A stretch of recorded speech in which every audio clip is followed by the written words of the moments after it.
সকালবেলা যে মাছটা এনেছিল, চলো সেটা দিয়ে একটা চচ্চড়ি করব, সেটাই তোমাদের সাথে শেয়ার করছি। এই দেখো, এটার জন্য আমি কেটে নিয়েছি আলু, পেঁয়াজ আর বেগুন। তোমরা চাইলে কিন্তু এখানে শিমও দিতে পারো, মূলও দিতে পারো, যে যেই সবজি পছন্দ করো সেটাই দিতে পারো।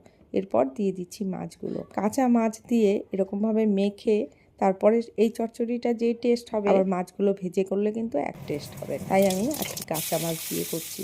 কিন্তু এই চচ্চড়িটা করতে গেলে এটার কিন্তু কিছু রেস্ট্রিকশন আছে। যেমন হলো, এটাতে কিন্তু খুন্তির ব্যবহার খুব কম করতে হবে। এই মাছটা এতটাই ছোট যে এটা কিন্তু একটু নাড়াচাড়াতেই ভেঙে যেতে পারে। আমি খুন্তিটা দিয়ে যেভাবে নাড়লাম, ঠিক প্রথম দিকে ওরকম একটু একটু হালকা নাড়তে পারবে। এরকম ভাবে কড়াই ধরে ঝাঁকিয়ে উল্টে দিলেই হয়ে যাবে। তারপর একটু এরকম ভাবে একটু করে দেবে, আমি যেভাবে। তোমরা হয়তো ভাবছো এটা আবার কেমন করে করব, উল্টাবো কেমন করে। ধরে দেখবে ঝাঁকিয়ে সহজেই উল্টে যাবে। যেহেতু তেলটা একটু বেশি আছে, তো কয়েকবার এরকম ওলট পালট করলেই দেখবে চচ্চড়ি রেডি। তো এরপর দিয়ে দিচ্ছি ধনেপাতা। ধনেপাতা দিয়েও কিন্তু নাড়া যাবে না। দেখো কি সুন্দর পোড়া পোড়া হয়েছে। আমার তো এরকম পোড়া পোড়া চচ্চড়ি খেতে দারুণ লাগে। দেখে জিভে জল চলে আসলো। তো তোমরাও ট্রাই করো। আর কেমন হয়েছে জানি। মাছটা মনে আছে তো? কাচকি মাছ।